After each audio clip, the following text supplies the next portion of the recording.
வணக்கம். இன்றைக்கி என்ன மார்க்கெட்டில் நடந்துச்சுன்னு பார்க்கலாம். நிஃப்டி சென்செக்ஸ் ரெண்டுமே இன்றைக்கி ரெண்டாவது நாளாக தொடர்ந்து டவுனில் இருக்குது. நிஃப்டி வந்து 0.27% டவுனாக இருக்குது. சென்செக்ஸ் வந்து 0.4% டவுனாக இருக்குது. இதில் கெயின் ஆனதுன்னு பார்த்தீங்கன்னா பேங்க்கு, ஃபார்மா, அப்புறம் ஸ்டாக்னு பர்டிகுலர் ஸ்டாக்னு பார்த்தீங்கன்னா ஐஎக்ஸ். இதில் லாஸ் ஆனதுன்னு பார்த்தீங்கன்னா oil and gas, infrastructure stocks. ஸ்டாக்ஸ்ன்னு பார்த்தீங்கன்னா ஹெச்டிஎஃப்சி, ரிலையன்ஸ் இண்டஸ்ட்ரீஸ், ட்ரெண்ட். அடுத்தது எஃப்ஐடிஐ எவ்வளோ ஹோல்டிங் பண்ணியிருக்காங்கன்னு பார்க்கலாம்.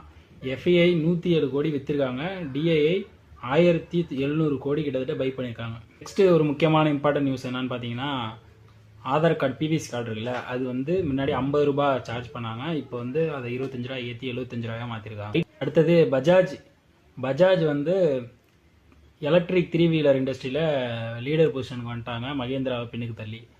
அப்புறம் 2வது இடத்துல இருக்காங்க 2 வீலரில், எலக்ட்ரிக் 2 வீலரில் 2வது இடத்துல இருக்காங்க. அப்புறம் steel stock JSW, Tata, sail அந்த மாதிரி ஸ்டாக்லாம் இப்போ ப்ரெஷரில் இருக்குது. ஏன்னு பார்த்தீங்கன்னா காம்படிஷன் கமிஷன் ஆஃப் இந்தியா அப்படின்னு ஒரு ஆர்கனைசேஷன் இருக்குது. அது என்ன சொல்லியிருக்காங்கன்னா ஆன்டிட்ரஸ்ட்னா நம்பிக்கை இல்லை, இவங்க வந்து மேனிப்புலேட் பண்ணியிருக்காங்க ஸ்டீலோட ப்ரைஸை அப்படிங்கிற மாதிரி ஒரு கேஸ் போயிட்டுருக்குது. அது முடிவு வந்து இதுக்கப்புறம் தான் தெரியும். நெக்ஸ்ட் என்னன்னு பார்த்தீங்கன்னா மாருதி சுசுகி வந்து இப்போ ஹெவி ப்ரெஷரில் இருக்குது. மற்ற கம்பெனிலாம் எஸ்யூவியில் நிறையா லான்ச் பண்ணிட்டாங்க. ஆனால் மாருதி சுசுகி இன்னும் இந்த மார்க்கெட் பொசிஷன் பிடிக்காமல் இருக்காங்க. அடுத்தது ஒரு இம்பார்ட்டன்ட் நியூஸு, ரிலையன்ஸ் இண்டஸ்ட்ரி வந்து 5% கிட்டத்தட்ட டவுன் ஆயிருக்கு. ஏன்னு பார்த்தீங்கன்னா ப்ளூம்பர்க்கு ரிப்போர்ட் விட்டுருக்காங்க. என்னன்னு பார்த்தீங்கன்னா 3 கப்பல் வந்து வந்திருக்குது ரஷ்யன் ஆயிலை ஏற்றிக்கிட்டு ரிலையன்ஸ்க்காக அப்படின்ட்டுருக்காங்க. அதை வந்து ரிலையன்ஸ் இண்டஸ்ட்ரி மறுக்குது. நெக்ஸ்ட்டு ஜேஎல்ஆர் வந்து டாட்டாவோட பேசஞ்சர் வெஹிக்கிள்க்கு கீழே இருக்கும். 80% ஹோல்டிங் ஜேஎல்ஆர் தான் வச்சுருக்காங்க. அது வந்து 43% இயர் ஆன் இயர் டவுன் ஆகிருக்குது சேல்ஸில். ஏன்னு பார்த்தீங்கன்னா ஒரு மாதமாக வந்து சைபர் அட்டாக் நடந்திருக்குது அந்த கம்பெனியில். நெக்ஸ்ட்டு அமேசான் பே வந்து எஃப்டி லான்ச் பண்ணியிருக்காங்க, ஃபிக்ஸ்டு டெபாசிட்டு.